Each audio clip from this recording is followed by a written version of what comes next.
Certains étudiants ont le problème suivant, lorsqu'ils créent leur bloc de porte, le texte reste à l'horizontale. Donc, peu importe ce qu'on va faire, le texte ne voudra pas changer d'orientation. Mon premier réflexe a été de penser qu'il y avait eu une erreur lors de la création de l'attribut. Donc, je vais entrer dans mon éditeur de bloc ici. Et je vais me créer un nouvel attribut, donc ATTDEF. Et donc, mon premier réflexe a été de croire que l'étudiant avait omis d'entrer la bonne valeur à l'angle de rotation. Donc, on va essayer pour voir qu'est-ce que ça fait. Je fais 90 degrés, je fais OK.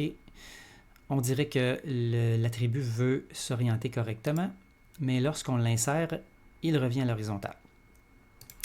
Et là, on a beau essayer de faire tout ce qu'on voudra pour le forcer à prendre l'angle qu'on veut qu'il prenne, il va toujours s'obstiner à rester à l'horizontale. Donc, j'ai une manière d'essayer de le corriger. J'ai essayé d'autres choses. Vous voyez, l'attribut n'apparaît pas ici. Il va falloir faire ATTSYNC pour synchroniser nos attributs. Je fais sélectionner, je sélectionne l'attribut, je fais oui. Mon nouvel attribut apparaît. Donc, autre façon d'essayer de lui faire prendre l'angle désiré, on double-clique directement sur l'attribut. Donc, il est sélectionné ici. On s'en va dans Options texte et il y a un autre endroit ici où on peut spécifier la rotation. Je vais essayer à cet endroit-là aussi. OK. Ça ne fonctionne pas. Et là, on va remarquer que si on essaie de faire la rotation, donc avec la commande rotation, vous voyez, peu importe ce qu'on fait, le texte reste à l'horizontale. Ce qui peut être très pratique dans certaines situations. On pourrait vouloir créer un bloc dont le texte reste toujours lisible pour le lecteur, donc lorsqu'il tient sa feuille à l'horizontale.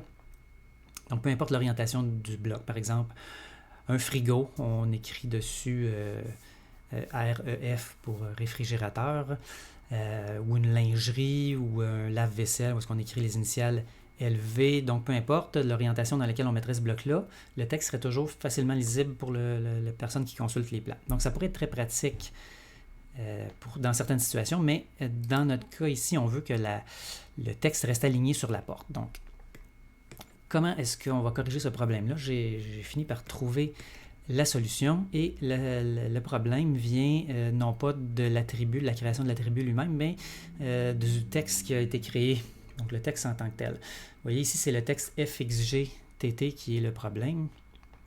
Donc je vais dans Annoter, je vais sélectionner mon texte, le même avec lequel j'ai créé mes attributs, et je vais aller cliquer sur la petite flèche ici en bas à droite.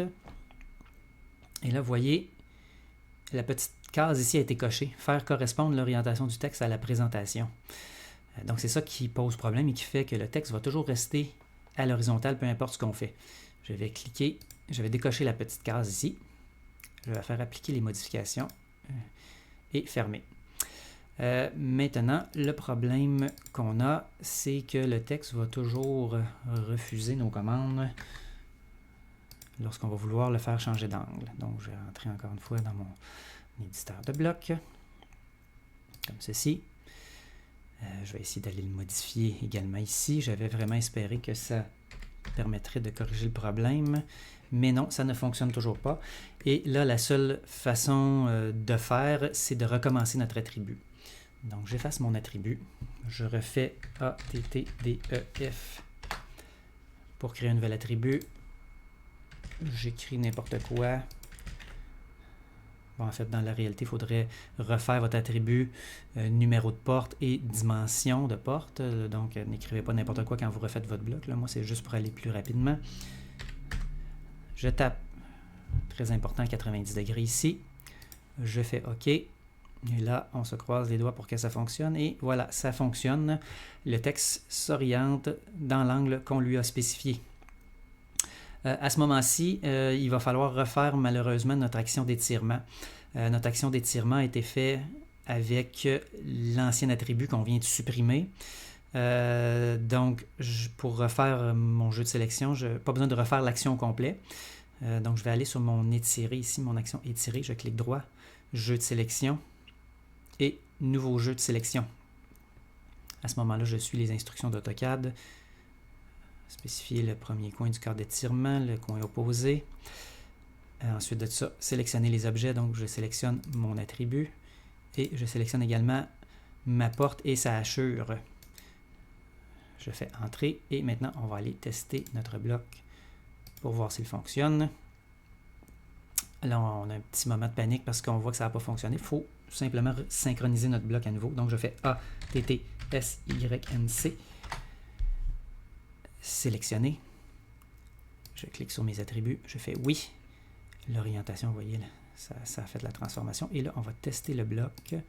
Et tout semble fonctionner comme il devrait. Donc voilà, après plusieurs heures de recherche, problème résolu.